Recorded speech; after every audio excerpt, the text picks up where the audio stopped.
Good day and welcome to Mahindra & Mahindra Financial Services Limited Q2 FY23 earnings conference call, hosted by Bank of America Securities.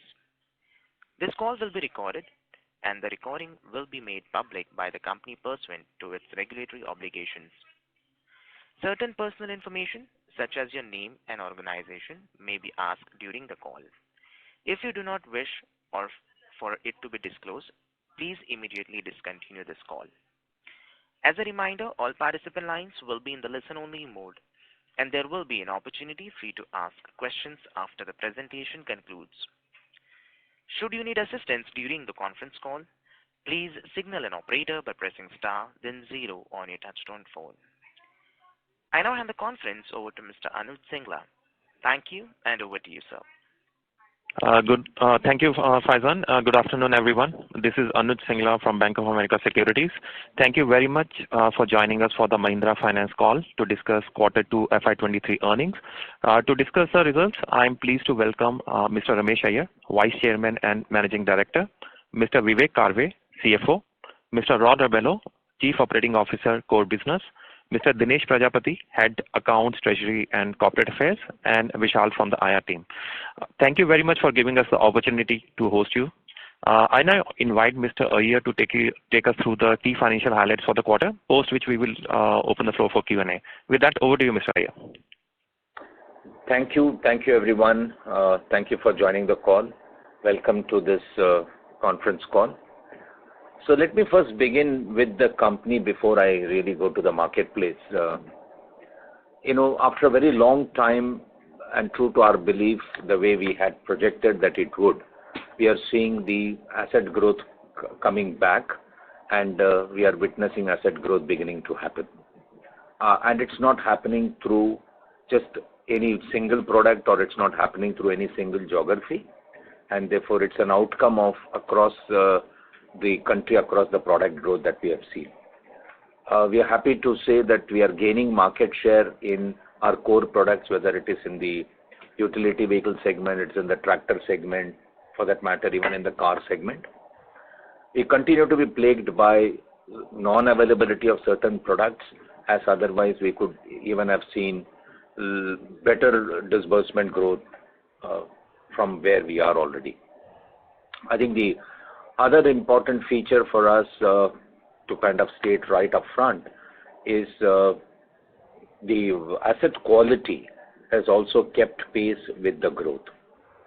We have always believed that the segment of customer that we work with are circumstantially under pressure whenever the earnings for them drop, but they are not the ones who would not discharge their liability. And this we have said several times in the past, whenever we have had pressures on the quality front, and we have witnessed right from the second quarter of last year, after the first quarter pandemic impact, every quarter after that we have seen continuous improvement of asset quality as well as maintenance of our collection efficiency. So it's very, very important to note that the growth is back. We are seeing good disbursement growth.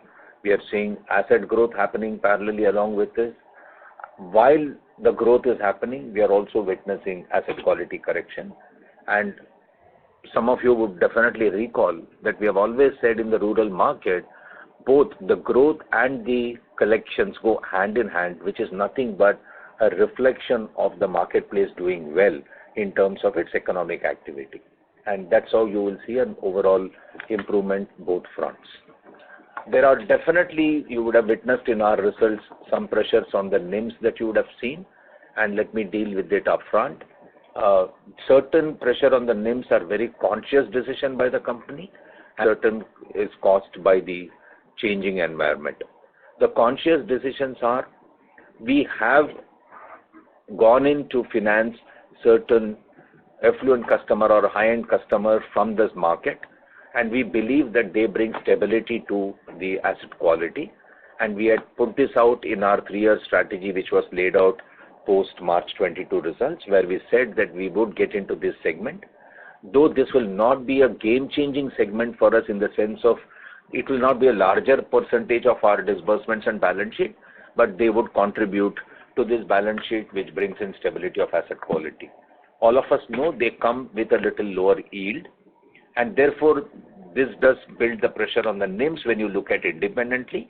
But if you look at it on an overall basis, they are also expected to bring in a lower cost to operate as well as a lower delinquency, because they are customers with good CIBIL score, they are customers with good stable cash flow, and therefore their ability to repay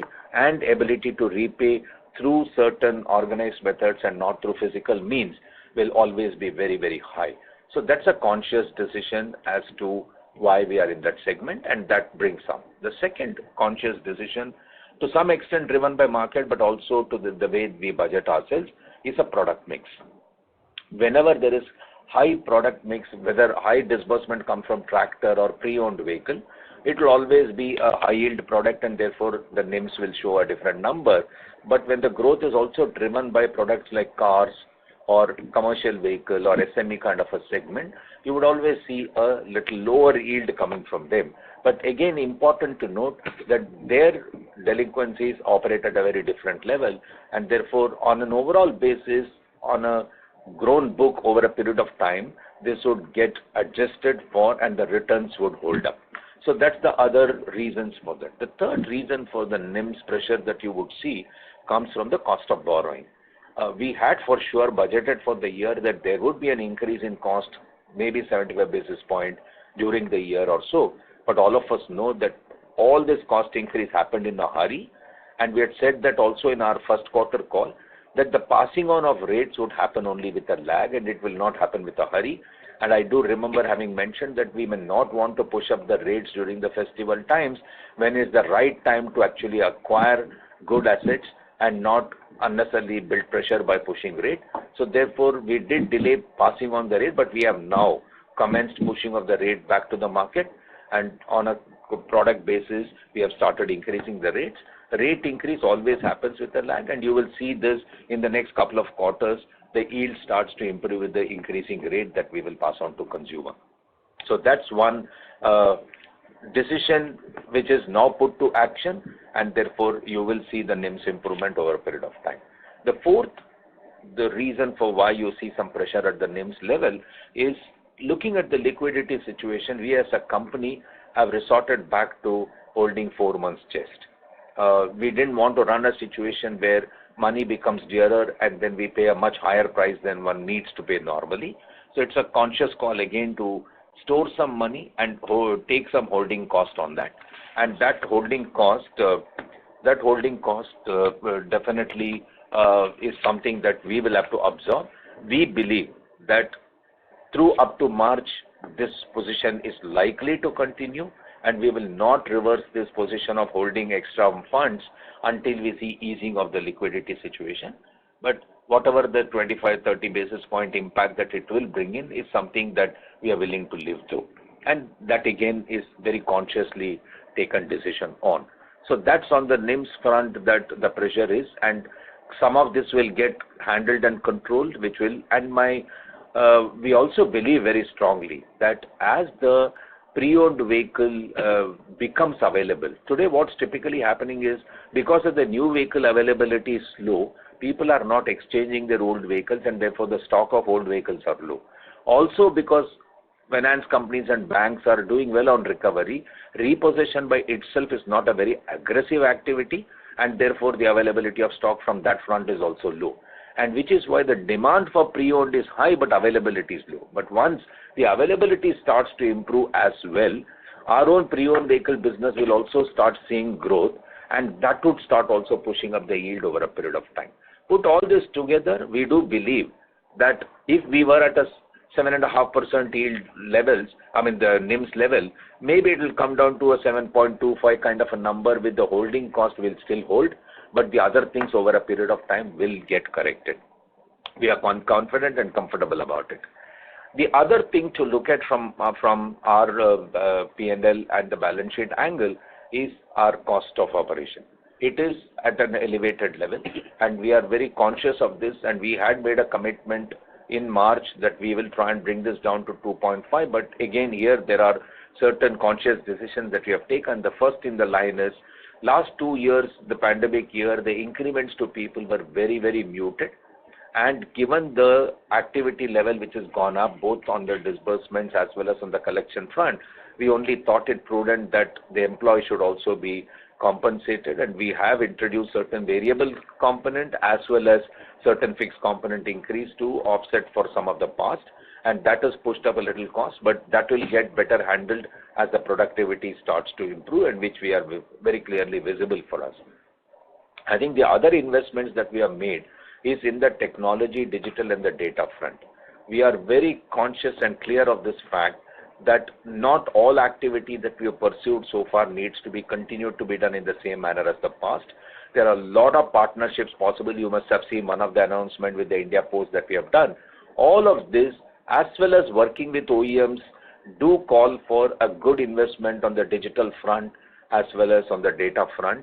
And we believe that while it's a cost to incur now, but they will all yield substantial results as we go along, and that's where we will start seeing the corrections beginning to happen. Nevertheless, there are very conscious attempts to look at line by line item and see what can be done in these rounds to even bring down certain costs. But there are certain costs which are very variable to the overall business, like for example, traveling cost, the reward programs for dealers or for employees. These are all variable costs, and as the business keeps growing, you will see that cost keep coming in.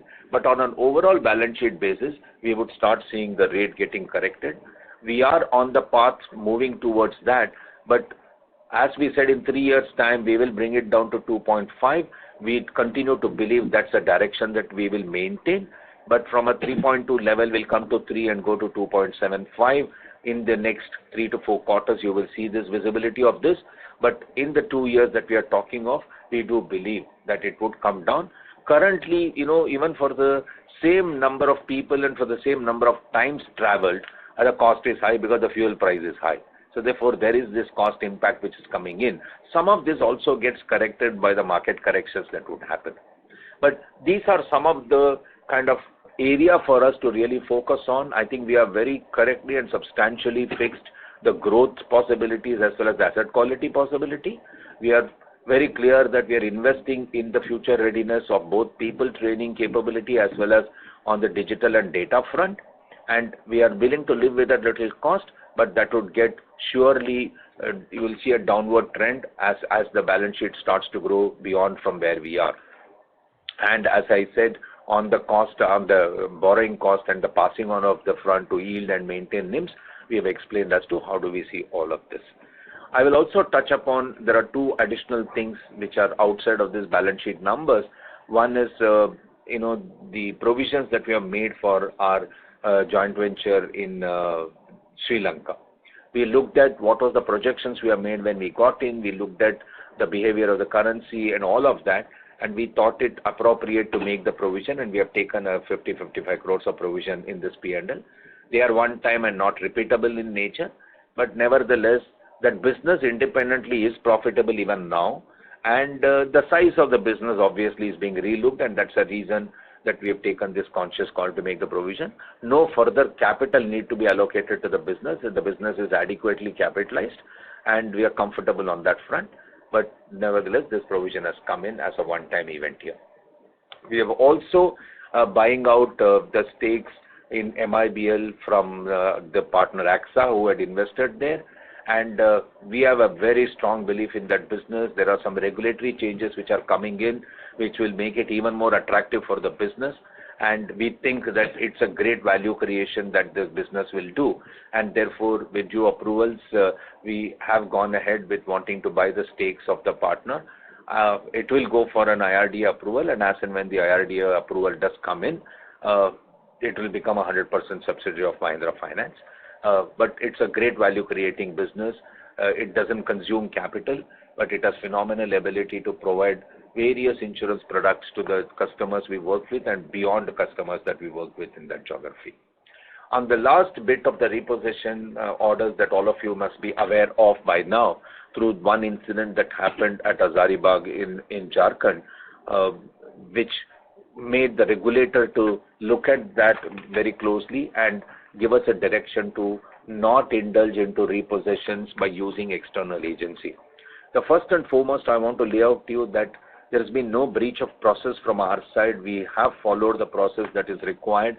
In our opinion, this has been a very unfortunate incident caused by an accident while a tractor was being driven, and the investigation is on from the police side, and therefore we can only probably share as much information that we are aware of. But I myself have traveled to the location to understand it more.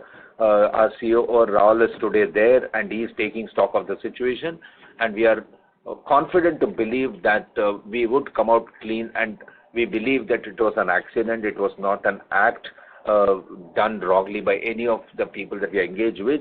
We also want to tell you that the agency that we use are not exclusive agents. They are agents who provide this service to the industry. And therefore, we are confident that finally when the facts are out from the investigation and the courts look at it, this order from RBI will also be looked at it in that fashion positively, and we would get the benefit. But does it impact us severely because of this? I think the fortunate thing is that it has happened at a time when the market conditions are good, customers are earning, are able to repay, and therefore repossession by itself would have been a low-end activity. I also want to let you know that repossession has never been the first act for recovery. It's always the last act for recovery and settlement, and it is done with some extremely defaulting customer. Nevertheless, we were doing about 4,000 odd vehicle a month, and some of them used to get released back. The portion that we would get impacted by is about 2,000 or 3,000 vehicle where we take back and the customer settles and we release it back to the same customer. That is where the impact of this is likely to be for us. But in the current scenario with the collections being extremely good and customer earnings being good, we do believe that it will have a very minimal impact. But now, parallelly, we have also launched some programs for such customers for a settlement rather than repossession as an act. The fact of how that works is yet to be tested and seen, but we are active on that, and we are also engaging with RBI very regularly on this to make sure that they understand our position and we are able to get this reversed as the facts come out. So much on the company, but through the questions many things will get further answered. But on an overall macro, I think all fronts doing well, whether it is the agri front where the monsoon was good, expected cash flows likely to be good, the support price announced seems to be attractive, and therefore farm cash flows will hold up. As we always said, the infra is opening up, road projects are being allotted already, mining is opening up in many segments. I think construction activities are doing well, and we believe that even the infra cash flow should show very, very positive trend. Clearly, there has been no new impact coming from the COVID situation. All activities almost back to normal. The tourism is at its best. People movement are extremely, extremely aggressive. The temple tourism is high. Schools are operating normal. So I think every segment that we are working with is doing well. But are all this segment adding more assets? I think the taxi segment, especially the aggregator models, etc., have gone substantially slow, and we don't see growth coming from that area. They are relooking at their model. But as otherwise in every segment that we are operating, we are very happy and comfortable to look at growth come back, leading to good cash flows in the market, and therefore the collections to hold up. I think I would stop here. This covers the overall situation of where we are and how we were and what we think going from here. We are very, very positive in the trends that we see in the market, and we do believe that, and I have said this before, that the 2025 strategy that we put out in 2022 is an achievable strategy, and we are not relooking at those numbers from any angle. Thank you so much for joining this call, and I'll open it up for Q&A. Thank you very much. We will now begin the question and answer session. Anyone who wishes to ask a question may press star and 1 on their touchtone telephone. If you wish to remove yourself from the question queue, you may press star and 2. Participants are requested to use handsets while asking a question. Ladies and gentlemen, we will wait for a moment while the question queue assembles. A reminder to the participants, anyone who wishes to ask a question may press star and 1 at this time. The first question is from the line of Mahrukh Adajania from Nuvama. Please go ahead. Yeah, hello, sir. Hi. Hi. So, just a couple of questions. So now, how do we think about the transition? Of course, the impact has been much lower than fears. It's just been 9 billion. But how does it progress from here? Where does it peak in terms of the difference? And what is the max level of net GS3 that you would be comfortable with? Like anything below 6, or do you have a target lower than that? And also how credit costs would pan out in the second half, because we've seen a good write back this quarter. Does that continue given that coverage is good, recoveries are good? So clearly, right at the upfront I said we are very positive, collections are good, people are earning, they are available, can be met and can be collected. So what will give us comfort? 6, below 6, as a company, we would always aim for as low as that we can be.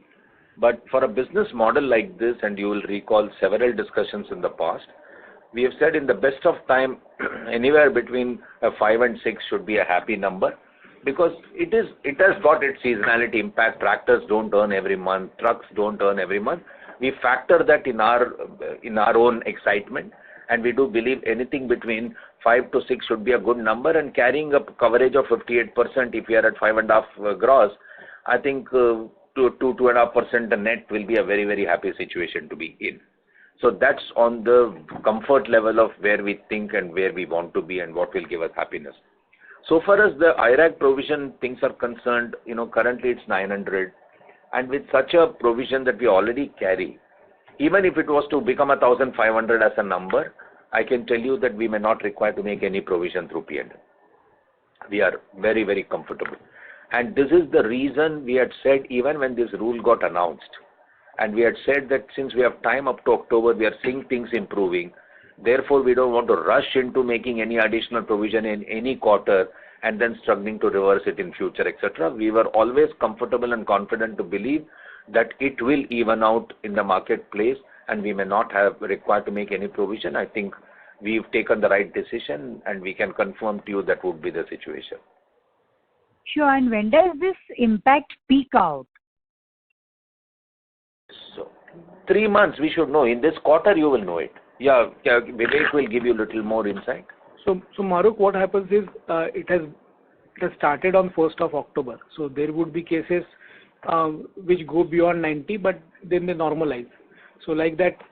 So these guys who have already become NPA won't add further in the subsequent month. So there could be other set of customers who may join this group in November and December. But at the same time, those who have entered this group will also make all the efforts to bring them completely out of it by collecting all the overdues. So that's how the mathematics will work, and that's where we believe that if 900 crore has got added in October, we are not expecting a significant addition to happen in November and in December. So it's a flow, and that's how it will always be. Okay, so there's no peak number or any, that you could share? No, for the purpose of understanding, that's why I use the term. Let's say 900 becomes 1500 for a minute. Okay, even then P&L won't take any provision, will not require to take any provision. Yeah. So, until such time P&L takes a provision, if you're looking for a number, then you have to take some 3,000 and something of that type, which will never happen. So Maruk, the biggest comfort we have today is our net stage 3 number is very comfortable at around 3%. And so the headroom that is available for us to remain below net 6% on net NPA as per IRAC is significant. Got it. Yeah. Okay. Thank you. Thanks a lot. Thanks, Maruk. Thank you. The next question is from the line of Rikin Shah from Credit Suisse. Please go ahead. Good afternoon and thanks for the opportunity. I had a few questions. First one is on the SME and other component of the businesses in your AUM. So those segments have grown very rapidly, right? So even on sequential basis, we have seen anywhere between 35 to 75% QOQ growth. So just wanted a better understanding of what exactly or what kind of customers we are lending to, A. B, what would be secured versus unsecured component, and C, what proportion of these loans would be to the existing customers versus new customers. So that's the first question. The second question is relating to the margins. So in the opening remarks, Ayya sir did allude to certain mix changes, which is directionally leading to lower yields. But if I look at the pre-owned segment, the loan book has grown at 9% QOQ, the highest among all the segments, barring SME others sequentially. So if that segment is your higher yielding segment, then why is the overall yield still declining? And how do we think about yield incrementally from here in the near to medium term? That's the second question. Thirdly, on the cost side, on the employee headcounts, given that you have converted some of the third-party agents into the contractual or on-payroll employees, how do we think about the overall remuneration or employee cost going ahead from the current levels? And fourthly is on asset quality. Just trying to understand this more conceptually, if the collection efficiencies have never crossed 100%, and I do understand that we had a gross NPAs of around 7-8%, but even with that, if your collections, if they have never crossed 100%, how the gap between the India's gross stage 3 versus IRAC, which used to be 570 basis points 3 quarters ago, has gone down to only 1.2% now. So that's all from my end. Thanks. Okay, we will answer one after the other, but if we miss some question, remind us, because you loaded 4. Sure, so sir. first is on the SME front, let me tell you that the growth percentages that you see also has a very low base effect, right? So therefore, you have to look at it as the component of the overall asset book rather than standalone they are growing at 35 and whatever. Because if you were doing not much and then if you have now started doing, it will kind of move up. But even on the overall basis, sorry to interrupt, but even on the overall contribution basis, it has moved up from 7% to 13-14% of the much bigger asset size as well, right? So even on absolute. Right. So I'm coming to that. Now, what constitutes this SME as a segment is, one is, we have always said that we will play in the area of auto, engineering and agri as the industry that we understand well, and we look at the suppliers of Mahindra or any other such auto manufacturers, and their suppliers is something that we look at for the purpose of extending their requirements of expansion or their working capital loan support, etc., etc.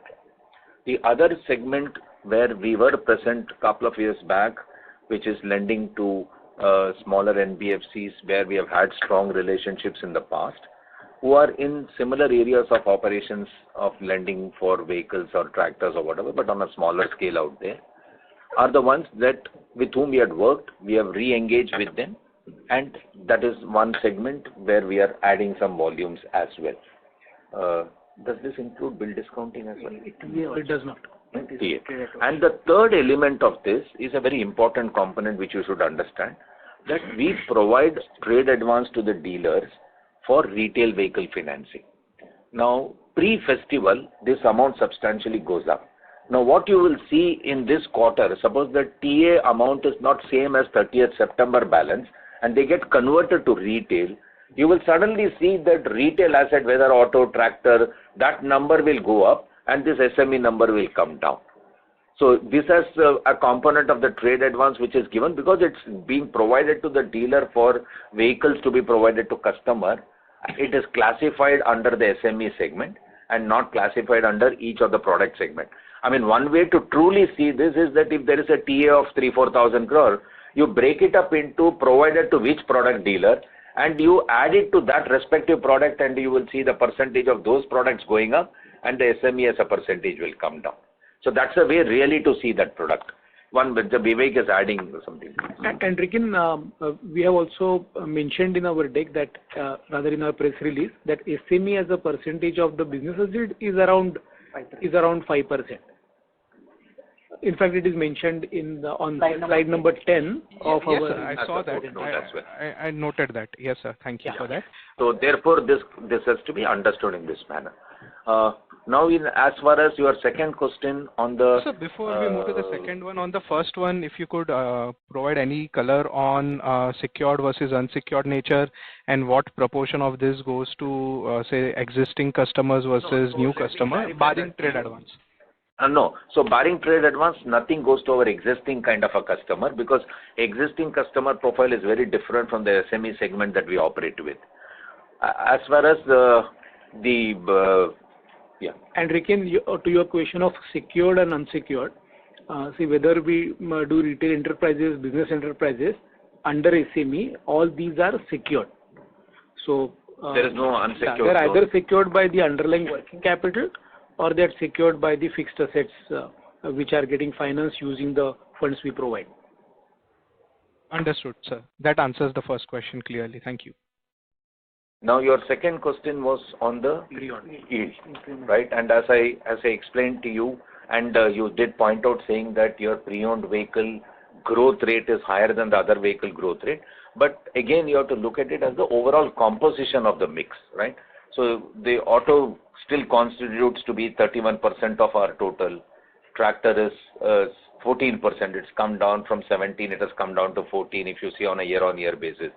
In the next round, if you see, we believe that the retail tractor business will now commence, because this is the season now.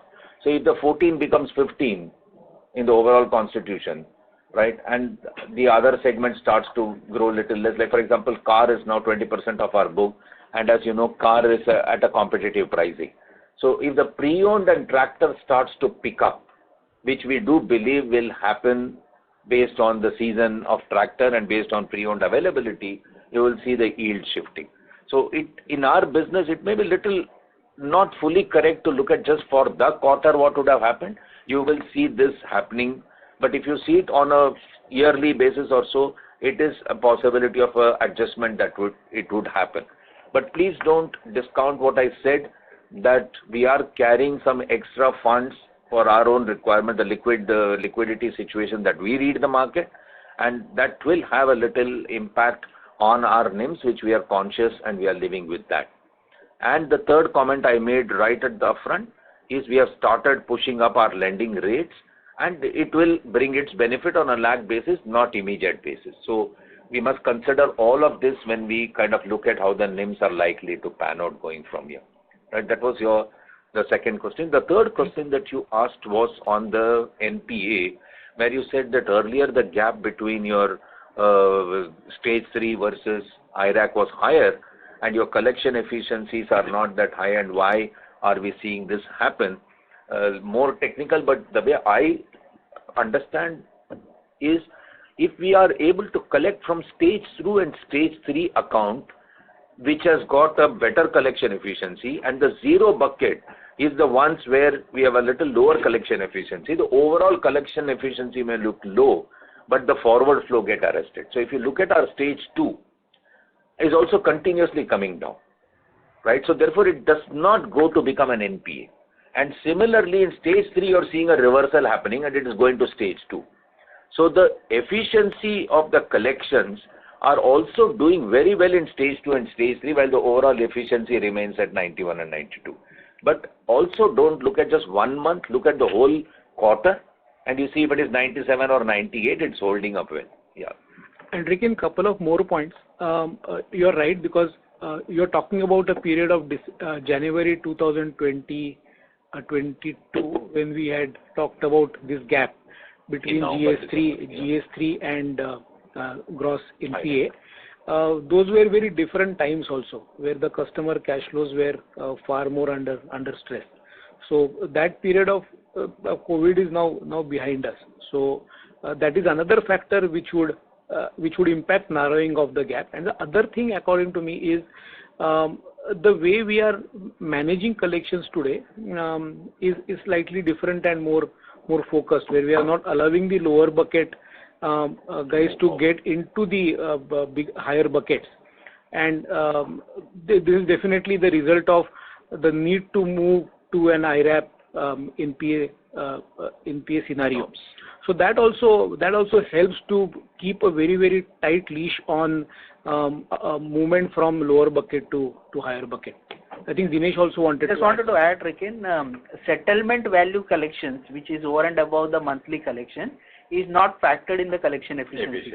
So effectively what happens is that contracts where the settlement takes place, that cash flow is over and above the collection efficiency data point. And that brings down the overall NPA, and that happens in an NPA account. Correct. So therefore, automatically it brings down further. So in fact, same period last year when we talked about this gap, our gross stage 3, my memory serves me right, was 11.3%. It has now come down to 6.7. So that also has an impact together with better cash flows from for the customer. You had one more question. Employee. Yeah. Because of the Hope we have answered the earlier question, Rikin. outsource. Yes, sir. I'll probably have some more clarifications, but I'll take that offline. And before we just move to the employee, I just wanted to understand the mass affluent segment that we have. May we request that you return to the question queue for follow-up questions? Okay, fair enough. So we'll just take the employee one then. Thank you. So your question on the employee was when we have moved them from off-roll to on-roll, will it have a cost impact? Was that your question? Yes, I do note that you have mentioned in the presentation that it would be cost neutral, but just wanted to understand from the employee cost perspective whether it will reduce your other operating expense and move into employee cost. It's a contra at this stage. You're right. Okay. Earlier fine, they were that's all. categorized in other expense. They will now move towards the employee cost. Perfect. Sounds good. Thank you, sir. Thank you. Thank you. Ladies and gentlemen, in order to ensure that the management is able to address questions from all participants in the conference, please limit your questions to 2 per participant. Should you have a follow-up question, we would request you to rejoin the question queue. The next question is from the line of Manish Oswal from Nirmal Bang Securities. Please go ahead. Yes, sir. Thank you for the opportunity, sir. Sir, I have a question on our monthly update Sorry to collection. interrupt you. The audio is very low from your line. Please use the handset mode. Hello, am I audible? Yeah. Yeah, sir. My question on our monthly October update, which is where we mentioned that collection efficiency at 91%, and I saw your interview on CNBC where you mentioned that it's a festive-related impact. Any impact of third-party restriction because of that collection is down? No. See, we don't use third party for our collections. We only use third party for repossessions, and therefore there is no impact on account of third party from a collection perspective. It is typically in the festival month we do see collections go down, and it is nothing new. Even last October, if you see the collection efficiency would have been a similar number. Because one, the activity levels are pretty low, people are not available, the holidays for even employees, all of that, but it immediately gets caught up in the next following month. So when you wait for the next month announcement, you wait for the quarter closing, you will see the efficiency go back to its normal level. So it's nothing new and nothing unusual. Sure, sir. The second question in June presentation, we mentioned that the management overlay provision of 1,060 crores. This time we did not mention that thing. So did we use anything from that figure? So if you look at our coverage, it remains the same. We have just brought in the overlay also into the ECL formula. It has been subsumed into that because, see, overlay was created for COVID. Typically, could we have reversed and taken the full benefit? A view could be anyway. But we didn't want to do that. We said, having made a provision, let it stay within. So we have kept the coverage as it is, and we have factored that into the formula. That's all we have done. Sure, sir. Thank you. Thank you. The next question is from the line of Abhijit Tibrewal from Motilal Oswal. Please go ahead. Yes. Good afternoon, sir, and congratulations on good quarter. So while you already talked about some of the developments that you've seen on the RBI ban on usage of. Mr. Tibrewal, sorry to interrupt you. So please use the handset mode. Is it better now? Yes, sir. Thank you. Yeah. So while you've already talked about, some of the developments that have had post this RBI ban on usage of third party for repossessions, the two things I wanted to understand in this context. One is, these 6,000 employees that you have onboarded from Manpower, agencies which have moved from off-roll to on-roll, are these predominantly repossession and collection personnel who will help offset some of the impact on repossessions that you could have had otherwise? No. So see, these were all people. Staffing was provided by outside company like team leads or anybody, and exclusively working for us under our managers doing collections. So the activity that they were doing will continue, and instead of remaining as an outsourced employee, they have now become on-roll employee. Will some of them also repossess? They were past also doing, they will currently also do. So there is no change in activity for them. Understood.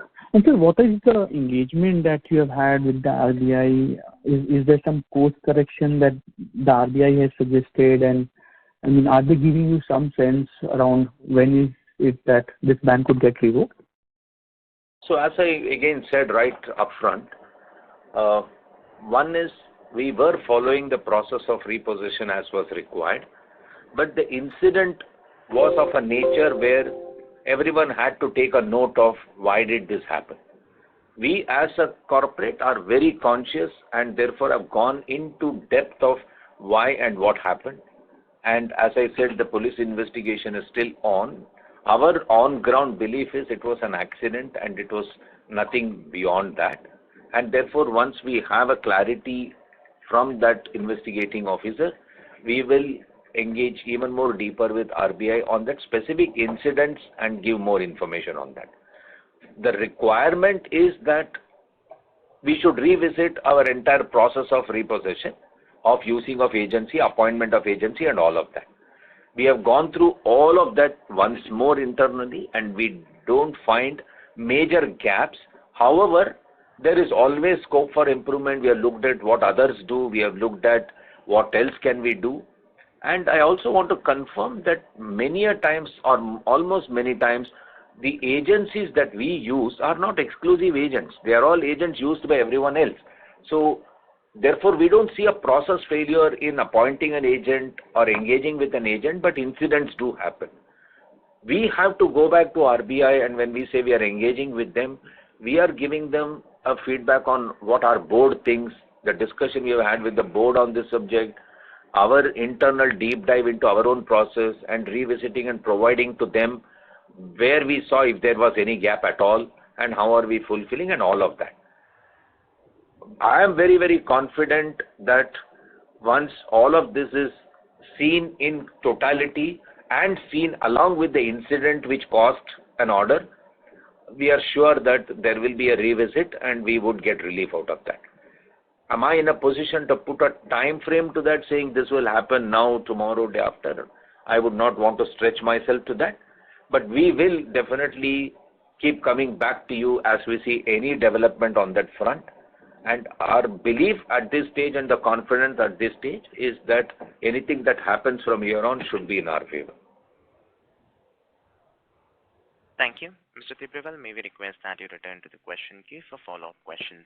I'll just provide one clarification because the gentleman mentioned all 6,000 are collection executives from off-roll. They are not only collection. These 6,000 also include some business executives who moved on-roll.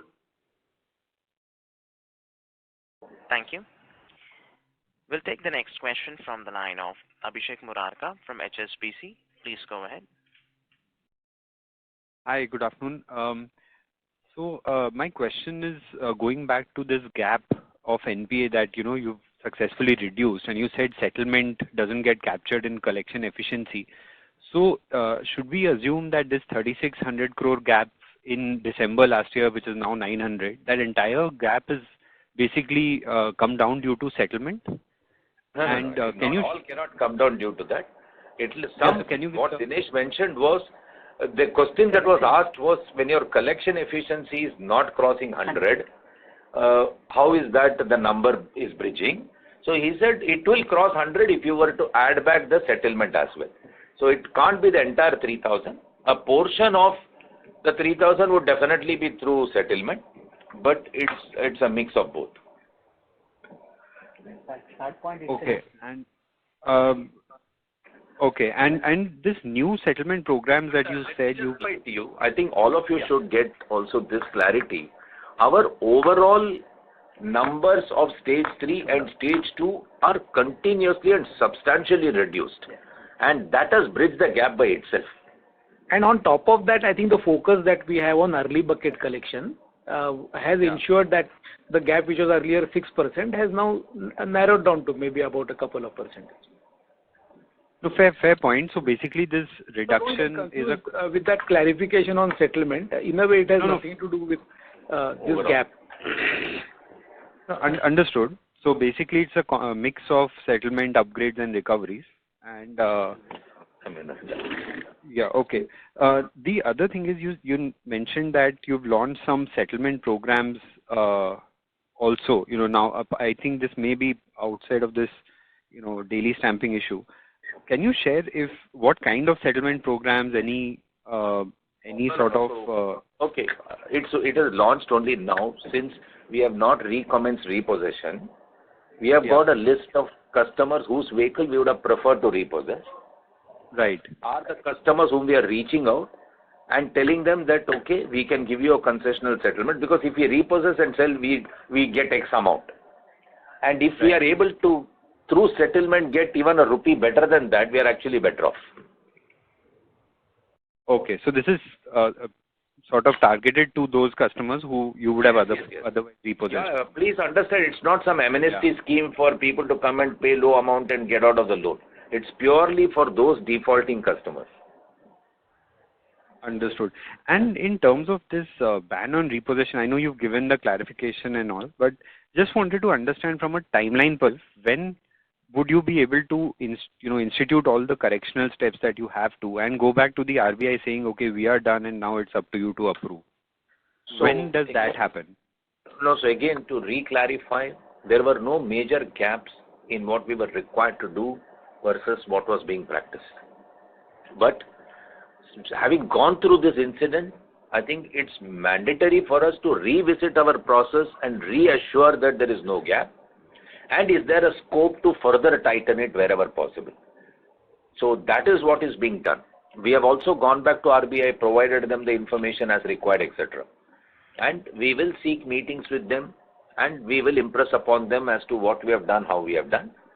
But at the end of the day, they may want to take their time to understand and then come back. So I'm not able to put a timeline to how their response would be. But from our side, we are continuously on that move.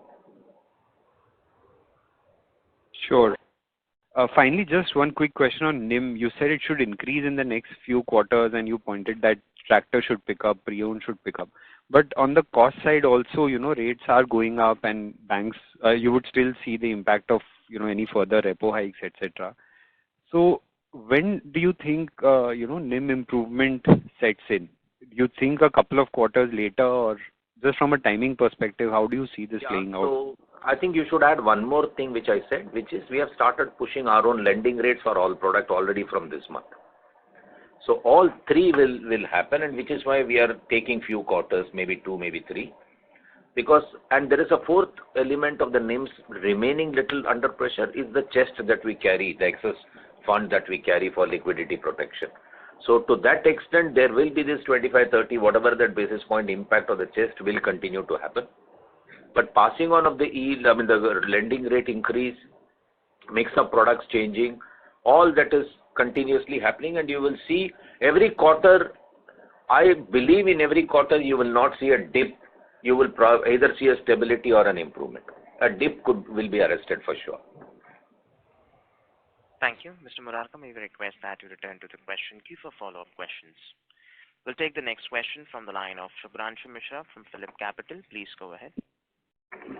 Hi, sir. Good afternoon. Thank you for the opportunity. The first question is around the OPEX. If you can split the OPEX into cost of acquisition, cost of collection, and business as usual expense, either on a quarterly basis or on a annual basis, it will be very helpful. The first, second is, when does your term get over, sir, and what is the succession plan if you do not get reappointed by the board? Will the board look outside the firm, or will it be from the Mahindra group, or will it be a total outsider, if we can speak on that, sir? Thanks. Whose appointment you said? Sorry, your voice was cracking. Sir, when does your term get over? That's the first one. Oh, my term. Yes, Okay. sir. And, I was not for this doesn't question offer here. you reappointment, what is the succession planning? Will it be from the from MMFS or from Mahindra Group or a total outsider? So the second one is easy to handle. My terms end in 24, I think April or June. And the NRC will engage on this with the chairman and with the group. At this stage, I may not be exposed to who will that be. Will it be within Mahindra, outside Mahindra, totally from outside somewhere else? I think it's little premature to comment on all of this. But be rest assured that an appropriate decision will be taken much well in advance when that has to be taken, and that communication for sure would be available. As a group, we have seen many CEOs. You saw it even when Dr. Pawan Goenka retired. Well on time, there was a new CEO who came in and took over. So be rest assured that that's something which is in the highest agenda list of the NRC chair, and it would be done appropriately. So far as the split of cost is concerned between collection, business, etc., I'm afraid not be able to provide you straight across here, but if you can engage with Dinesh or Vishal, they would for surely try and work out what is possible. But except the employee cost, it will be too much of a breaking up of expenses at that level. We can do some approximation and allocation. Vivek will add something to this, but that's my view. Also, Abhishek, something which we do not publish in the public domain to share with, we don't share in the public domain, to share selectively won't be possible at all. So I'm sorry, but what we don't share in the public domain, we may not be able to share selectively. If we are able to give you any information, it will be commonly given to many and any. But I still think that splitting beyond employee cost, because employee cost is the largest cost of the total. Everything else is a variable cost of their activity, and we can definitely put some approximation to it, but employee cost is something which we know who is who. Thank you. Mr. Mishra, may we request that you return to the question queue for follow-up questions. We'll take the next question from the line of Umang Shah from Kotak Mahindra AMC. Please go ahead. Yeah, thanks for taking my question, and congratulations to the team on a good quarter. I've got two questions. One is typically second half for us has been fairly strong on recoveries and bad asset resolution. Given the ban that we have this time around and post that the kind of corrective actions that you've already taken, should we assume that there will be probably be no let up in terms of NPL resolution in the second half, and credit cost should remain benign in the second half, or this time around it could be a different trend? So market is not changing to first half being better than second half. So therefore we, like you said, we continue to believe that the second half should hold up, especially with the monsoon ending decently well. Expectation is high. The support price is also seeming to be good. And I said all of that. The infra is opened up. All other activities are in place. So we don't see, unless an unknown comes to hit us, we don't believe that there is going to be any letdown as we see it. And sir, but my question was more from the perspective of the RBI ban. That doesn't really impact much. Let's say the markets are conducive. See, again, I explained this over and over. Repossession is the last resort of recovery, and it's not the first step of recovery. And since the market is doing well, cash flows are good. We have already seen how the gap between IRAC and GS3 has bridged, which means people are able to even pay more than one installment in many cases. All of that is very clearly visible.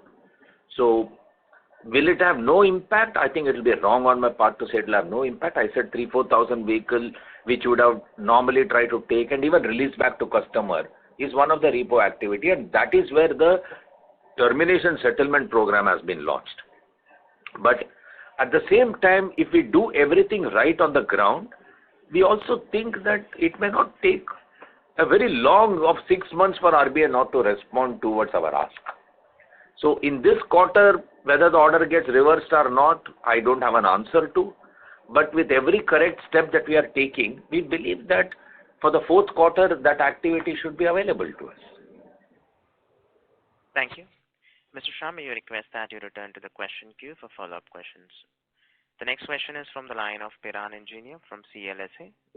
Please go ahead. Yeah, thanks. Congrats on the quarter. So just a couple of questions. Most of them have been answered. Firstly, in terms of yield hikes on different products post-Diwali, how much have you increased, and also competition? And this is over and above the 40 bips hike that we took a couple of months back, right?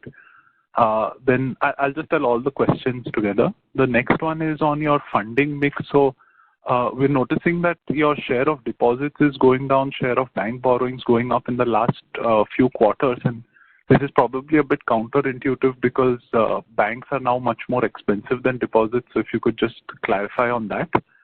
And lastly, if Mr. Kapoor is on the call, can he talk a bit more, elaborate a bit more on the digital and data-related investments you all are talking about?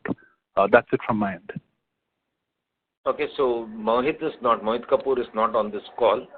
So maybe we'll try and see how do we create some input on the digital spend and circulate some note or whatever else to all of you so that everyone is available to be knowing that. Maybe Vivek or Dinesh will take the funding mix question. Vivek, you want to take it? Sure. So Piran, your observation is correct. But what has happened is the FD flows during the COVID period were exceptionally higher because there was a flight to safety, and that's what exactly happened. And when you look at the all-in cost of FD versus all-in cost of bank borrowing, you will realize that there is not much of a difference between the two, because in case of banks, while we do not have to pay any third-party charges like brokerages, but in case of FD, we end up paying those brokerages. So all-in cost, there is not too much of a difference. Having said that, we have been taking calls on progressively increasing our FD rates. So as we speak, our 5-year deposit carries a rate of 7.25, and probably we may take up the rates even higher depending on what action RBI takes going ahead. And your observation on bank borrowing, yes, the salience of bank borrowing in the total borrowing mix has certainly gone up, because during this volatile period, the market borrowings, which are bonds and NCDs, that market has remained slightly volatile, and that has given, I would say, that has necessitated us to take up the share of bank borrowings in our overall borrowing mix. Does that answer your question? It does. So are these incremental bank sanctions MCLR linked, or do they continue to be repo linked? So I would not like to be very specific, but there is a movement from external benchmark to MCLR. Thank you. Mr. Engineer, may we request that you return to the question queue? No, he had one more question where he had asked on selective, where have we increased the rates? How much have you all increased? Was the question. And what about competition? 50 basis point is what has been done on certain auto products. We have not broad-based it to all the products yet. But sequentially, we will be doing it for different products at different points of time, depending upon the needs, the geography, the availability of vehicle, all that will get factored.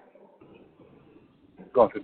Okay. Thanks a lot, and all the best. Digital, though Mr. Mohit is not there, can I give you a quick, I'll just provide some quick updates on where the investments are. So largely, our investments are around customer acquisition and 2 on convenience for customer services and 3 for repayments. So on customer acquisition front, our mobile app has been significantly spruced up for a lot of self-service journeys. So for example, customers can themselves apply for if they've got a pre-approved loan, they can complete their journey on the mobile app itself. 2 is, on the service front, customers would have to come to a branch. We've tried to clean up some of those services again on a self-service, either using the call center or on the app. and largely digital also includes making UPI payments, etc. Mr. Iyer talked about partnerships, the latest partnership with India Post Payment Bank. So we are leveraging a lot of the touch points of these partners to do both acquisition, service as well as collection. So this is on digital. On the core tech platform, we are again making a lot of significant investments to to ensure that our core systems, whether it's the LOS, LMS functionalities, are improved and made much more versatile. Okay, that sort of answers it. Thank you so much. Thank you. Ladies and gentlemen, we will take the last question from the line of Nischint Chawathe from Kotak. Please go ahead.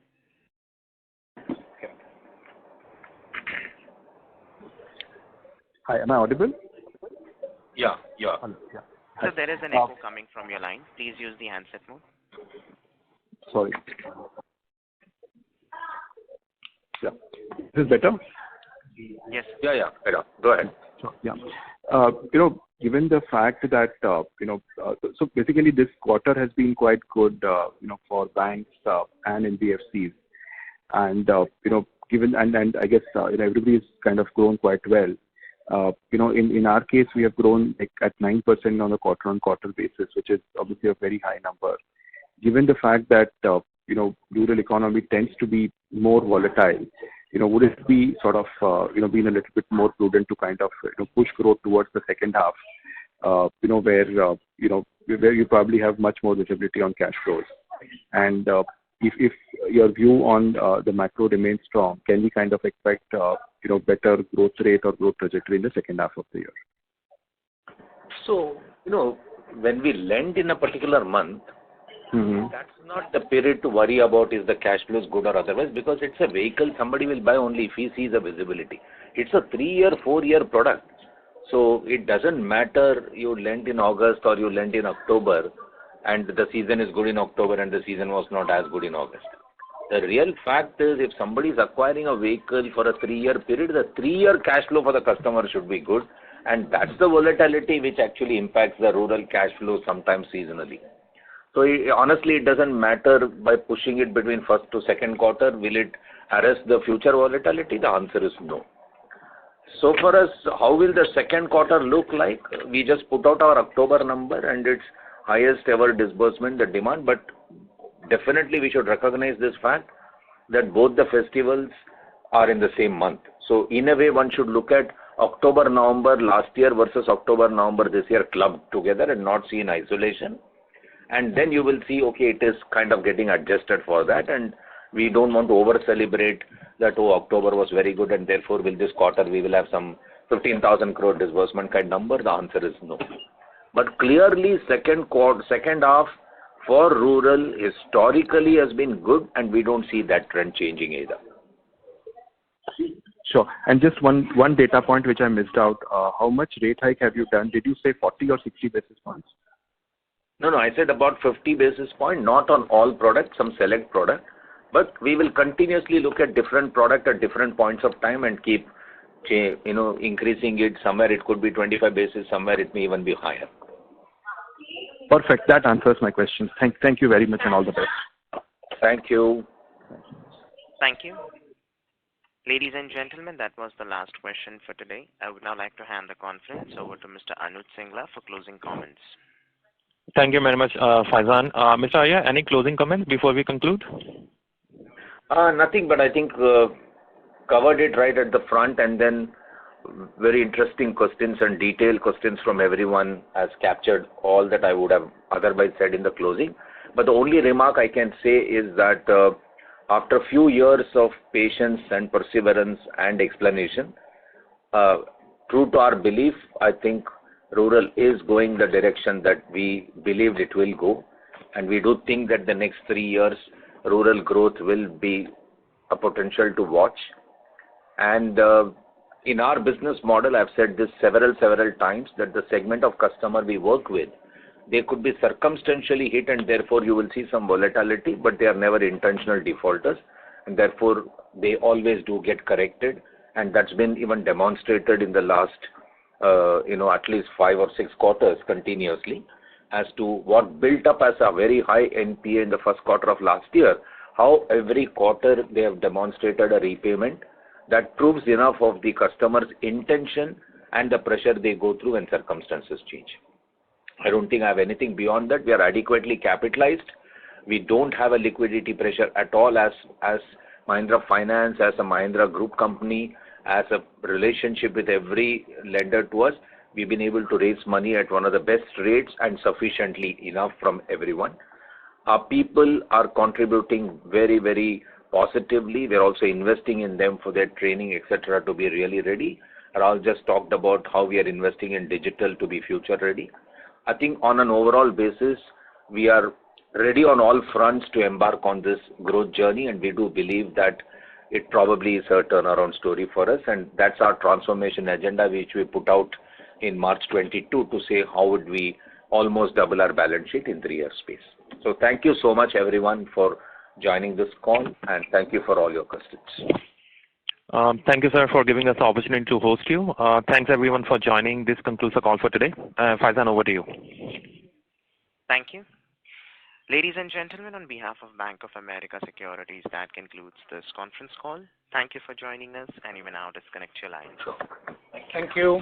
Thank you. Thank you.